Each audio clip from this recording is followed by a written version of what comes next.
की, लेकिन परमेश्वर ने वहां भी मुझे संभाला, क्योंकि वो आज मुझे आप सबके बीच में खड़ा करना चाहते थे। परमेश्वर ने मुझे वहां भी संभाला। मैं नहीं जानती थी कि परमेश्वर कौन है, यीशु कौन है। और 12 साल तक मैंने अपनी स्टडी भी कंप्लीट की, ग्रेजुएशन कंप्लीट की, पर मेरी लाइफ जो है एक मुर्दे की तरह थी। मेरे पापा मुझे दिन रात, मैं ये कहूंगी कि मुझे ऑल इंडिया लेकर घूमे, वो एक मुर्दा लाश की तरह मेरी लाइफ थी। और मेरे पापा मुझे हर जगह लेकर गए। आप सब जानते हैं कि किस दुनिया में किस तरह कितने प्रकार के जो है बाबा तांत्रिक हैं। और मतलब जब बच्चा इस तरह के दुख में होता है तो पेरेंट्स नहीं देख पाते, और उनको जो कहीं भी बोलता है कि आप अपने बच्चे को वहां लेके जाइए, तो वो लेके जाते हैं। मेरे पापा मेरे को हर जगह लेकर गए, हर जगह उन्होंने मुझे दिखाया, लेकिन मेरी जो प्रॉब्लम थी उसका इलाज किसी के पास भी नहीं था। हर जगह हम गए और वहां से हमें और ज्यादा तकलीफ मिली, और ज्यादा हम प्रॉब्लम्स में फंसते गए, क्योंकि आप सब जानते हैं बहुत से लोग भी यहाँ पे मौजूद होंगे, हमारे ब्रदर सिस्टर जो इस तरह की प्रॉब्लम से निकले भी होंगे, और उन्होंने देखा होगा कि जो तांत्रिक बाबा जो होते किस तरह से वो पैसे और किस तरह से वो हमें और ज्यादा प्रॉब्लम्स में डालते हैं। इस तरह से मेरी जो है मतलब मेरी लाइफ ऐसे चल रही थी। और मैं बताना चाहती हूँ कि जब मैं 9th क्लास में थी, अगर 9th क्लास का यहाँ कोई बच्चा है तो एक बार खड़ा हो। 9th क्लास में कोई बच्चा है यहाँ पे? हाँ, इतना आप देख सकते हो। 9th क्लास में थी जब मैं, तो मुझे जो दुष्ट आत्मा है वो पटियाला डिस्ट्रिक्ट में हमारे नाना है, वहाँ पे एक बहुत बड़ा बाखड़ा है, बहुत बड़ी नहर है। और जब मैं 9th क्लास में थी तो अम्बाला से वो दुष्ट आत्मा मेरे को लेके 2 बार, वो दुष्ट आत्मा पटियाला डिस्ट्रिक्ट मुझे लेके गई। आप मतलब यकीन नहीं करोगे कि एक 9th क्लास का बच्चा इतनी दूर कैसे पहुंच सकता है। और उस बाखड़े पर मैं मतलब 2 बार जाके खड़ी हुई, और वो दुष्ट आत्मा चाहती थी कि मैं वहां पे सुसाइड करूं, लेकिन परमेश्वर ने मुझे वहां भी संभाला। मैं नहीं जानती थी कि यीशु कौन है, लेकिन वहां भी परमेश्वर ने मुझे संभाला, और वो सुरक्षित मेरे को वापस अम्बाला ले आते थे। तो 2 बार ऐसा मेरे साथ हुआ। और हर दिन हर पल मैंने अपनी लाइफ में सुसाइड करने का सोचा है। हर दिन मतलब मैं मौत से गुजरी हूँ। तो ऐसे ही मेरी मतलब 22 साल की मैं हुई, और मेरी मतलब ऐसे प्रॉब्लम्स चलती रही। फिर मैं इन सब प्रॉब्लम से बहुत ज्यादा तंग आ चुकी थी, क्योंकि बहुत ज्यादा वीकनेस आ चुकी थी, क्योंकि मैं 3-3 दिन तक ऐसे लेट रहती थी कि मतलब ना मैं कुछ बोलती थी, मेरे सांस भी बंद हो जाते थे। और आज मेरे मतलब फैमिली भी, मेरे ब्रदर सिस्टर यहाँ पे आए हैं, मैं उनके सामने गवाही दे रही हूँ। तो वो बैठे रहते थे कि ये कुछ बोलेगी, मतलब इसको होश आएगा। 3 रात ऐसे निकल जाती थी। तो लास्ट जब फैब था, मतलब फैब का महीना, और लास्ट के 3 डेज, तो मैंने ये सोचा कि अब लाइफ में कुछ नहीं है, क्योंकि मेरे अंदर बहुत ज्यादा वीकनेस आ गई थी। और मैंने पापा को बोला कि मेरी लाइफ में कुछ नहीं है पापा, आप सब मतलब 12 साल हो गया मेरे को कभी कहीं लेके जा रहे हो, कभी कहीं, लेकिन कहीं से मेरा कुछ इलाज नहीं हो पा रहा है। और मैं ऐसे ही मतलब मेरे को पता नहीं क्या हो जाता है, और आप सब परेशान हैं, और मैं जीना नहीं चाहती। और उसके बाद मैं 3 दिन तक बेहोश रही। मेरे को कुछ नहीं पता मैं कहाँ पे हूँ, कैसे हूँ, और कुछ नहीं मैंने खाया पिया ऐसे। तो और धागे वगैरह मेरे गले में डाले हुए, जहाँ से भी कोई बोलता था पापा वहीं से धागे वगैरह, ताबीज, जो भी दुनिया में संसारिक बातों में जो हम देखते हैं, तो इस तरह के मेरे गले में पैरों में धागे वगैरह डाले हुए थे। और 3 दिनों के बाद मैं लेटी हुई हूँ, और 3 रात 3 दिन ऐसे निकल गए हैं। और मुझे कहीं लेके जाने की तैयारी हो रही है कि किसी बाबा के पास लेके जाते हैं, वहां से इसको शायद मतलब कुछ आराम मिलेगा।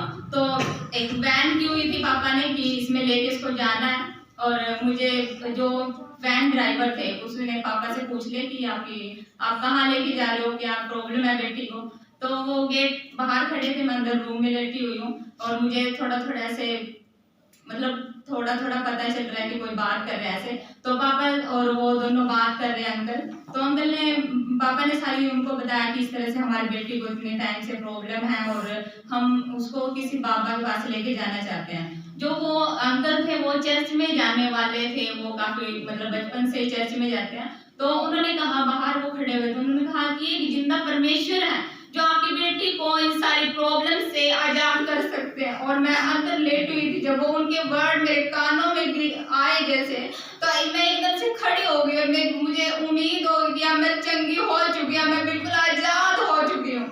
और मैंने जब देखा कि हाँ मैं ठीक हो गई, मैं उसी टाइम से खड़ी हुई, मैंने पापा को बोला कि हाँ पापा मैं ठीक हो चुकी हूँ। सिर्फ उनके एक मतलब मुझे उम्मीद होगी कि हाँ मुझे अब वो मिल गए कि जैसे अब अमित भाई जी बता रहे थे कि जब परमेश्वर का हमारे ऊपर अनुग्रह होगा, उनकी दृष्टि हमारे ऊपर होगी, वो उसी टाइम बोल देंगे कि आप अब तक जो तूने लाइफ में देखा अब तू मेरे पास आ जा। तो वो टाइम था मेरे लिए और मेरी फैमिली के लिए, परमेश्वर ने वो दृष्टि हमारे ऊपर बनाई और वो हमें मतलब उस दुनिया से दुनियादारी की बातें थी, वो तकलीफ से उससे हमें बाहर निकाला। और मैं खड़ी हुई, मैंने पापा को बोला कि मुझे उम्मीद है कि अब मैं ठीक हो जाऊंगी। तो उस टाइम थोड़ा सा मैं 3 दिन तक ऐसे ही बेड पे लेटी हुई थी, तो इतना सहारा भी नहीं हो रहा था। तो पापा ने उससे बात की कि हाँ हम चर्च में जाएंगे, और इतना नहीं हम जानते थे कि कौन यीशु, कैसे चर्च में जाना है ऐसे।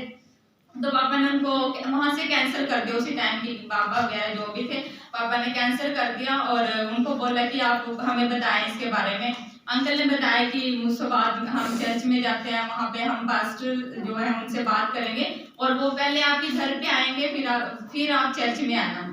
तो शाम को वो पास्टर जी आए, उनकी वाइफ और एक और भैया आए। तो मैं उसी टाइम खड़ी हुई, 3 दिन से मैं लेटी हुई थी, मैं फ्रेश हुई और मुझे खुशी हो रही है कि मेरे घर पता नहीं आज कौन आने वाला है। मेरे को नहीं पता कि कौन पास्टर होते हैं कैसे, तो फिर भी मेरे को खुशी हो रही है कि आज मेरे घर कोई आने वाला है। मैं तैयार हुई और मैं बैठी और वो शाम को जैसे पास्टर उनकी वाइफ आई और जब उन्होंने मेरे गले में काफी तबीज और धागे वगैरह डाले हुए हाथों पैरों पे ऐसे, जब उन्होंने परमेश्वर के दास ने और मतलब उन्होंने प्रेयर करना शुरू किया, आप यकीन मानोगे कि मेरे जो धागे तबीज से वो अपने आप टूटना स्टार्ट हो गए। हालेलुया, परमेश्वर महान है। तो उस टाइम हमने देखा कि सचमुच परमेश्वर महान है। मैंने वो अपने धागे ऐसे देखे कि देखो ये धागे कैसे जो दुनिया ने मेरे गले में बांध दिए थे, जो बंधनों में मैं बंधी हुई थी, आज परमेश्वर ने कैसे मुझे आजाद कर दिया है। और हमारे घर में इतनी मूर्तियां थी, हम मतलब सत्संग में जाते थे तो मूर्तियां थी, मैं उनसे बात करती थी कि वो मूर्तियां बोलती क्यों नहीं है, क्यों नहीं मेरी बात सुनती, मैं इतने साल से तकलीफ में क्यों नहीं मेरी बातों को सुन रही है।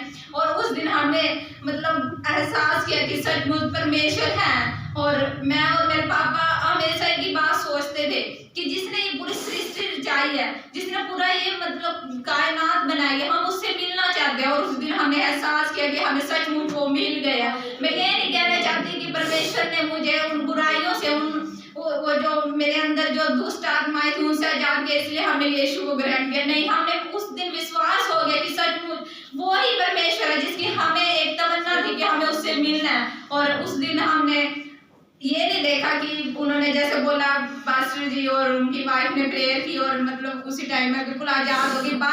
12 साल की प्रॉब्लम को प्रभु यीशु मसीह ने 12 सेकंड के अंदर मेरे सारे उससे आजाद कर दिया, मुझे मेरे परिवार को आजाद कर दिया। मैं ये नहीं कहती कि मैं ही उससे गुजर रही थी, मेरे परिवार के लोग भी 3 रात तक ऐसे बैठे रहते थे, तो वो भी उस प्रॉब्लम से गुजर रहे थे। मैंने नहीं देखा कि जैसे मतलब और बच्चे होते हैं कि वो इतना एंजॉय करते हैं लाइफ में, मैंने कुछ नहीं किया। और मतलब उसी से प्रॉब्लम से मैं निकल रही थी। और उन्होंने जैसे बताया कि आप लोगों को सब कुछ छोड़ना होगा, और मेरी फैमिली ने उसी टाइम हाथ उठा लिया कि सचमुच हम सब कुछ छोड़कर प्रभु यीशु मसीह के पीछे चलेंगे। और उसी टाइम में आजाद हो गई, बिल्कुल आजाद हो गई। और जो वो मूर्तियां वो हमारे घर में रखी थी, मैं उनके पास गई और मैंने उठा के देखा कि सचमुच जो बाइबल में वचन संहिता में भी लिखा है कि इन मूर्तियों की आंखें दब रही, मेरे दुख को देख नहीं पा रही थी, इनके हाथ दिए लेकिन मुझे छू नहीं पा रही थी। तो मैंने वो सचमुच देखा कि हाँ सब जो बाइबल में लिखा है वो वचन वो मतलब सब कुछ सच है। और मैंने उसी टाइम अपने घर से जितनी भी मूर्तियां और जो फोटो वगैरह जो कुछ भी लगी थी सब कुछ बाहर निकाल दिया, और मैं और मेरा परिवार बिल्कुल आजाद हो गए उस प्रॉब्लम से। और उसके बाद हम फिर 6 फैब को हम सब ने एक साथ मतलब मेरी भी फैमिली ने और मैंने प्रभु यीशु मसीह को अपना मुक्तिदाता ग्रहण किया और हम बिल्कुल आजाद हो गए 6 फैब से। और फिर 9 फैब को हम फर्स्ट टाइम चर्च में गए और वहां जाके मुझे पता चला कि जो इंसान है वो पापी है, हम पापी है। तो मैंने उस टाइम अपने पापा को स्वीकार किया कि मैं पापी हूँ, और मैंने सचमुच जब मैं रो रही थी और मतलब मैंने परमेश्वर का अनुग्रह आया और मैंने महसूस किया कि मेरे सारे पाप जो है वो आज धुल गए हैं। तो ऐसे हमारी मतलब लाइफ चलती रही। फिर वहाँ से मेरे को एक बाइबल दी गई कि ये बाइबल पढ़नी है, और मेरे को 3 नंबर का एक स्पेक्स लगा हुआ था और डॉक्टर बोल रहे थे कि इसका ऑपरेशन करना पड़ेगा, और इस ऑपरेशन के बाद ही इसकी आइज जो है मतलब ठीक हो पाएगी।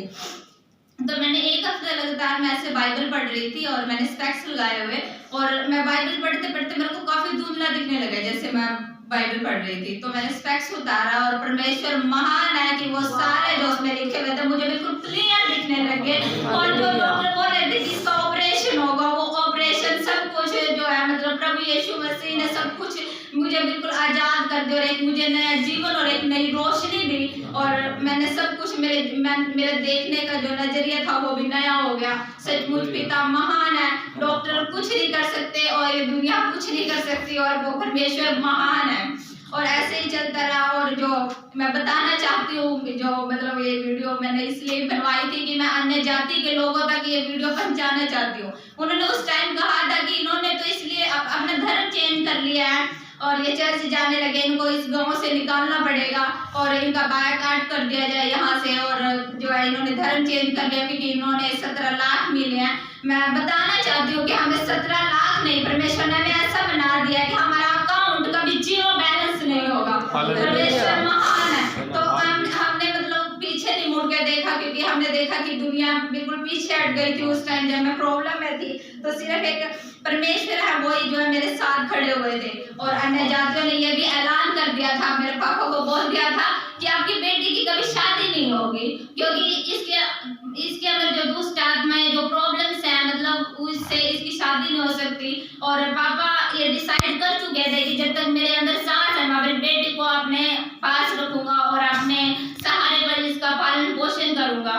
तो मैं बताना चाहती हूँ कि परमेश्वर ने जब मेरे को चुना और 5 लोगों ने मेरे को बताया कि आप प्रेयर किया करो कि मैं जिस आदम की पसली हूँ उस आदम को मेरे जीवन में लेकर आ, और 6 फरवरी को मैंने मतलब प्रभु को ग्रहण किया और मैं ऐसे प्रार्थना करती थी हर रोज कि पिता जिस आदम की मैं पसली हूँ वो आदम मेरे जीवन में आए। और सचमुच पिता महान है। 1 जुलाई को मेरी मैरिज हुई, एक ऐसी फैमिली परमेश्वर ने मुझे दी जिसकी मुझे उम्मीद भी नहीं थी कि इतनी अच्छी फैमिली मुझे मिल सकती है। परमेश्वर ने पति के रूप में उस आदम को मुझे दिया। अगर मैं इतने से पेन में भी होती हूँ तो वो उसी टाइम खड़े होके उस परमेश्वर को दहाई देते, उस परमेश्वर के आगे प्रार्थना करते हैं कि पिता जिस पसली को आपने मेरे साथ जोड़ा उसको पेन हो रहा है, वो दर्द में पिता उसे आजाद कर। सचमुच पिता महान है, जिसकी मैं उम्मीद नहीं कर सकती थी। पिता ने मुझे सब कुछ दिया।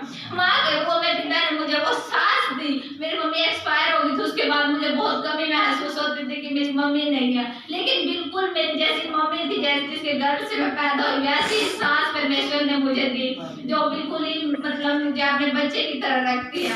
देवर के रूप में वो भाई परमेश्वर ने मुझे दिया, जो कभी मुझे अपनी बड़ी भाभी ने एक छोटी बहन की तरह मानते हैं। एक पापा दिए, बहुत अच्छी फैमिली मुझे दी है। परमेश्वर महान है। वो दुनिया जो अन्य जातियां जो कह रही थी वो सब उनकी बातें फीकी बढ़ चुकी है, क्योंकि मैं परमेश्वर के साथ रही, क्योंकि मैं परमेश्वर के पीछे चलती रही। मैंने पीछे मुड़ के नहीं देखा, मैंने उसके महान कार्यों को नहीं बोला। परमेश्वर ने मुझे हिम्मत दी कि मैं उन पीछे दुनिया की बातों में ना हूँ, और मेरा परिवार भी उसके पीछे चलता रहा। और मैं धन्यवाद करती हूँ परमेश्वर का। उसके बाद जब हम प्रार्थना करते थे घर में, हम 8 बजे जैसे प्रार्थना करते थे और हम प्रार्थना करते करते रात के 1 भी बज जाते थे। तो परमेश्वर महान है कि हम इतना टाइम मतलब परमेश्वर को कैसे दे देते थे। सचमुच परमेश्वर महान है। उन्होंने मेरे जीवन में बहुत बड़े और अद्भुत कार्य किए। एक और दुआई मैं देना चाहती हूँ। उसके बाद मेरे पापा को हर्नी की प्रॉब्लम हो गई, और आप सब जानते हैं कि हर्नी जो है विदाउट ऑपरेशन ठीक नहीं होती। और पापा का डिसाइड हो गया कि 14 फरवरी को पापा को ऑपरेशन होना है और हमें मतलब लेके जाना है पापा को। तो लेके जाने ही वाले थे। मैंने कहा जब परमेश्वर मुझे 22 साल की प्रॉब्लम से निकाल सकते हैं तो पापा का रोग अभी हफ्ता ही हुआ है, अभी तो है ये रोग, उससे क्यों नहीं मतलब परमेश्वर निकाल सकते। और हमने कहा कि नहीं, हम किसी डॉक्टर पे बिलीव नहीं करेंगे, हम कोई ऑपरेशन नहीं करवाएंगे, हम सिर्फ प्रार्थना करेंगे। और आप यकीन मानोगे, हमने सिर्फ प्रार्थना की भी फैमिली बैठ के, और मेरे पापा की हारने की जो प्रॉब्लम थी वो बिल्कुल गायब हो गया। वो बिल्कुल परमेश्वर ने बिल्कुल उसको छुटकारा दे दिया। तो परमेश्वर महान है, हमें उनके महान कार्यों को नहीं भूलना चाहिए। आज बहुत सारे लोगों को हम देखते हैं कि इतने टाइम से वो मसीही में है, और वो एक चंगाई के लिए आता है कि हमें कुछ मिल जाए, और जब वो मिल जाता है तो वो परमेश्वर को भूल जाते हैं। ऐसा नहीं करना चाहिए, क्योंकि जिस प्रकार से परमेश्वर ने हमें मैं अपनी मेरी गवाही से आप सब मतलब आपने अगर विश्वास के साथ सुनी है तो आपके जीवन में यह चीज का कारण बन जाए, क्योंकि ये बहुत बड़ी गवाही है। और मैंने आज फर्स्ट टाइम ये गवाही दी है। मैं 14 फरवरी से ही सोच रही थी उसके बाद कि मैं अपनी गवाही दूं, उसके बाद फिर लॉकडाउन लग गया और फिर जैसे शादी होगी, तो आज मैंने फर्स्ट टाइम अपनी गवाही दी है। तो बहुत बड़ी गवाही है ये मेरे जीवन में। मैं हर दिन परमेश्वर का हर पल धन्यवाद करती हूँ कि एक मैं मुर्दा लाश की लाइफ जी रही थी और परमेश्वर ने मुझे जीवितों के बीच में खड़ा किया। मैं धन्यवाद करती हूँ। परमेश्वर महान है, परमेश्वर महान है। सबको जय मसीह की।